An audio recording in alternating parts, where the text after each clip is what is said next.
अस्सलामुअलैकुम नाज़रीन, आप देख रहे हैं पीसी वर्ल्ड न्यूज़। मैं हूं रिदा संधू। मक्की क्लॉथ मार्केट फैसलाबाद ने इलेक्शन 2021 के लिए सुल्तान बट की मुकम्मल सपोर्ट का ऐलान कर दिया। हमारे सिटी रिपोर्टर अब्दुल हमाद की तफसीलात के मुताबिक उम्मीदवार बराए सदर सुल्तान बट ने मक्की क्लॉथ मार्केट फैसलाबाद की मुकम्मल हमायत हासिल कर ली।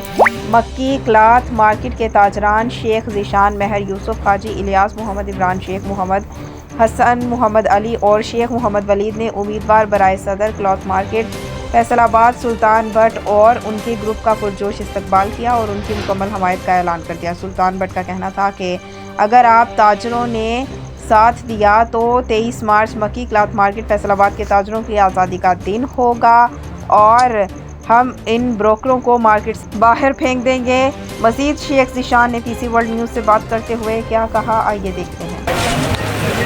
जी अस्सलाम वालेकुम नाज़रीन, आप देख रहे हैं पीसी वर्ल्ड न्यूज़ और मैं हूं गुलाम दस्तगीर। इस वक्त मैं फैसलाबाद मक्की क्लॉथ मार्केट में मौजूद हूं, जहां पे इलेक्शन की तैयारियां अरूज पे हैं और मेरे साथ यहां के ताजिर ज़ीशान अफजल साहब मौजूद हैं। आइए उनसे बात करते हैं कि इलेक्शन की तैयारियां कैसी चल रही हैं और वो किन की सपोर्ट कर रहे हैं। जी अस्सलाम वालेकुम। जी वालेकुम अस्सलाम। ये कैसे हैं आप? अल्हम्दुलिल्लाह मैं बिल्कुल ठीक ठाक हूँ। अच्छा ज़ीशान साहब, ये जैसा कि देखने को मिल रहा है कि यहाँ पे तैयारियाँ अच्छी चल रही हैं, तो आप किसकी सपोर्ट कर रहे हैं? हम अल्हम्दुलिल्लाह सुल्तान बट साहब की सपोर्ट कर रहे हैं और 23 मार्च हमारा आज़ादी का दिन है और 23 मार्च को दूसरे मुखालफिन को भगाएंगे और इंशाल्लाह ताला बाल्टी पर मोहर लगाकर सुल्तान सदर को इंशाल्लाह ताला नामजद सदर करवाएंगे इंशाल्लाह। जैसे कि पहले भी इलेक्शन होते रहे, लोग यहाँ पे इलेक्टेड होते रहे, कि आप उनसे मायूस हो चुके हैं कि आप नई क़यादत लाना चाहते हैं?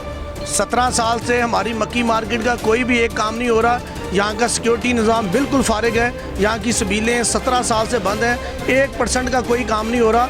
हम नई क़यादत से तवक्को करते हैं और इंशाल्लाह ताला हमारे तमाम मसाइल हल होंगे। इंशाल्लाह ताला हम पूरी कोशिश करेंगे, सुल्तान बट साहब को सदर लाएंगे और इंशाल्लाह ताला नई क़यादत ही हमारा मसला हल करेगी।